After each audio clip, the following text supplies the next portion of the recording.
Market crashes have been widespread in the past few months, and with a looming recession over the horizon, it seems investors cannot take a break. Many investors believe that the Federal Reserve is to blame for the coming recession, and one of those investors is Michael Pento.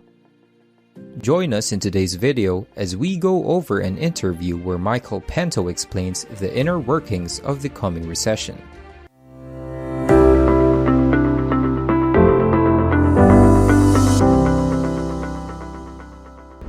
What is next in the Fed's arsenal? Well, as usual, I just listen to everything that comes out of Mr. Powell's mouth because the Fed is always correct. They've got such a keen, erudite insight on everything. Like when they told us inflation was transitory, I mean, that was spot on, right? And now Mr. Powell is telling us, investors, that we have no recession in sight.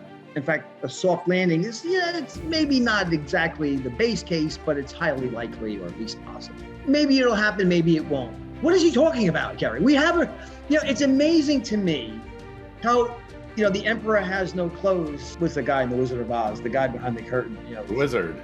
The wizard up there, thank you. I mean, they're telling you that there's no recession likely until maybe 2024, but we're in one now. It's not my opinion. I mean, what is a recession? Like my dentist says, I have a recession in my gum. It's a pulling back, it's a contraction. Well, the way they define a recession is 2 consecutive quarters of negative GDP growth. Well, Q1 was minus 1.6, and the Atlanta Fed has us contracting about the same rate. It was negative 2.1 before we got the bogus employment report from the Labor Department on last Friday, and we'll touch on that too, I'm sure. Remind me if I don't get to it. Sure. Either way you slice it, we have 2 back-to-back negative quarters of GDP growth. We are in a recession. So I don't know what the big deal is. Why can't we just admit it and say, yes, the economy is contracting, and we have a Federal Reserve that cannot come to the rescue like they usually would in this instance. Believe me, if inflation was still at 1.7%, remember, Kerry, let's just reminisce back to the good old days, the halcyon days of 2018, 19, when the Fed was just telling us, an economy just can't function unless inflation is 2%. If it's 1.7, it's the end of all incarnation. It's an existential threat to you as an American and to the US economy.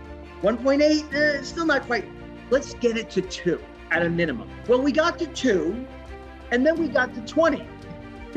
Very quickly. It's not 8.6. I understand it's 8.6 officially. I get it, all right? But it's 20 if you look at housing, energy, food. The year-over-year rate of inflation is 20%. So they got to 2, and then it skyrockets it to 20. So the Fed has no idea what they're doing, and they're forced to hike into a recession because they have no choice, because home ownership is unaffordable, and the economy is not functioning for anybody who isn't in the ultra top end, in the top quintile of the economic strata.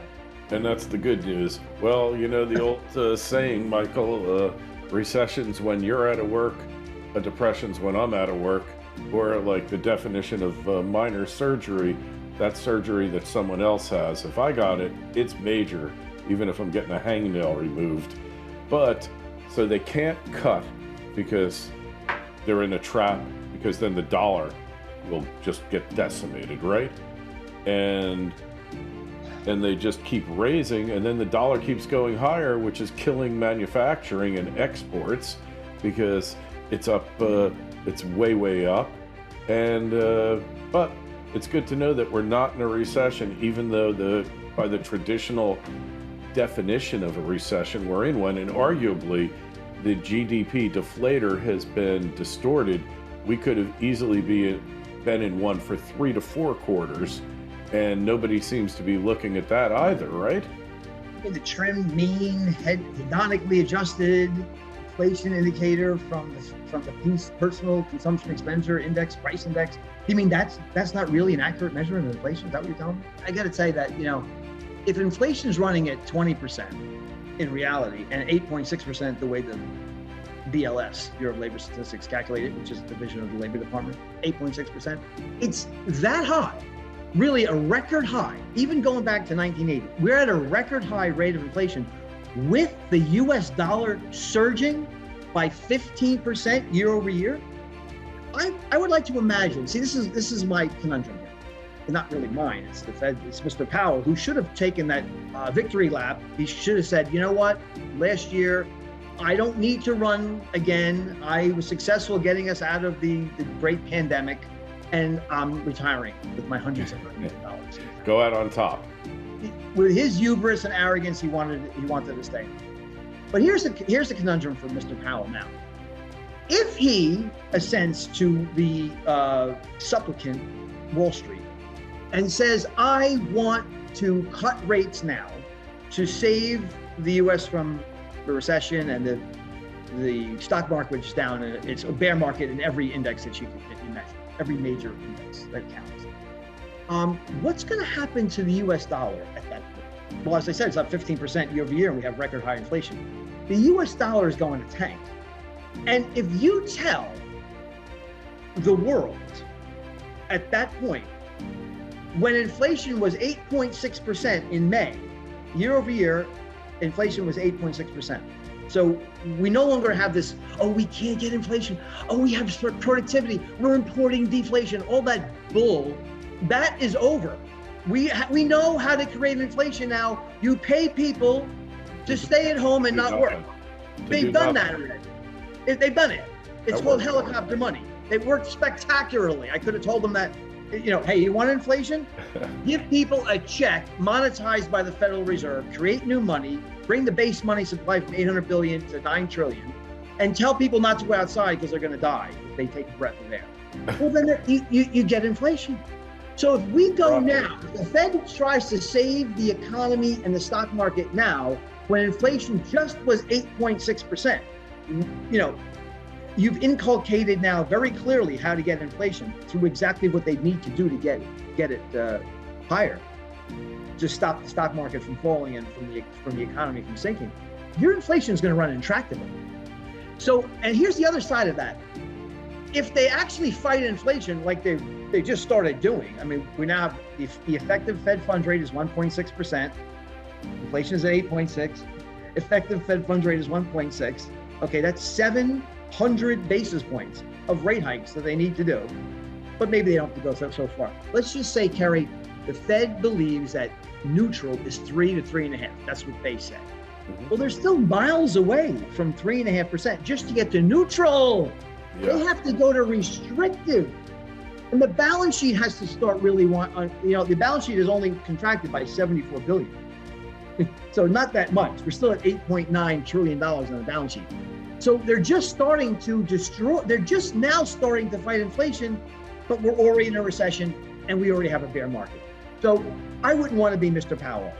No way. Isn't that the definition, Michael, of stagflation, what we got here? You have right now you have stagflation. I think on the second derivative basis, you'll be in disinflation in the next few months. The only question I have after that is, will it become outright deflation and depression? Because that's a very real risk. The credit markets are signaling to me. I don't listen to Brian Belsky and the rest of the show on CNBC. It's just unwatchable what comes out of their mouth.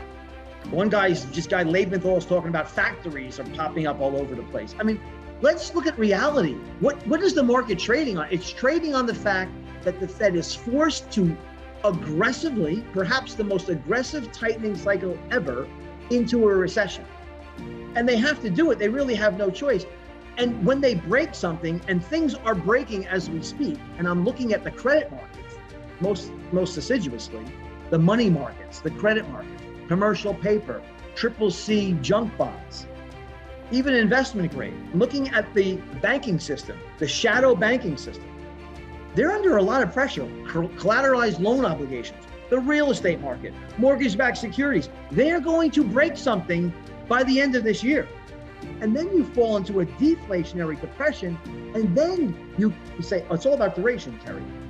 Then the Fed has to come in. They have no choice but to save the stock market and the economy. They have to reliquefy the money markets. That's the pivot, right? And that's the Powell pivot. Now, I have to remind you and you, at least your audience has to be aware that it normally takes hundreds of basis points of rate reductions and some combination of QE to get the stock market and the economy right again. Right. So when people say that Powell's going to pivot, does that pivot mean that he stops raising interest rates but continues with QE? Not really a pivot. So I'll remind your audience that in 2000 we had to drop the Fed funds rate by 600 basis points, and that didn't stop the Nasdaq from losing 83% of its value, and yes, losing 50%. In 2008. We took interest rates to zero from 5.25. So 525 basis points of rate cuts and QE to turn around the situation. But the S&P still fell by 50% before it turned around. In 2020, the Fed was already cutting from 2.25, remind you, 2.25 to 1.75. Then they went back to zero and printed $4 trillion. But the stock market still dropped by 33. So when people tell me, well, the Fed has got your back and they're going to assent to the notion that, hey, something's broken and I'll stop hiking rates, they might stop at 3.5. Is stopping at 3.5 enough to save the stock market, the economy, and to put us back on an inflationary track? I don't know. It's probably going to take, the answer is probably no. It's probably going to take a massive reliquefaction of the money markets. I'm talking about a combination, an unholy combination between Powell and Janet Yellen, head of Treasury, to once again monetize multiple trillions of dollars in debt to get the economy back, on its footing. And that is going to be intractable stagflation, not a normal economy. It's not going to be a normal rebound because, again, remember, we just finished 8.6% inflation. If you tell us that you're going to go back to the playbook of 2020, of January, February of 2020, it's game over. Inflation will never come down for a very, very, very long time. It'll run intractable. What are your thoughts on the actions of the Fed? Do you agree that this upcoming recession could last a decade? Please share your thoughts in the comments section down below. If you enjoyed this video, please like and subscribe, and we'll see you on the next one.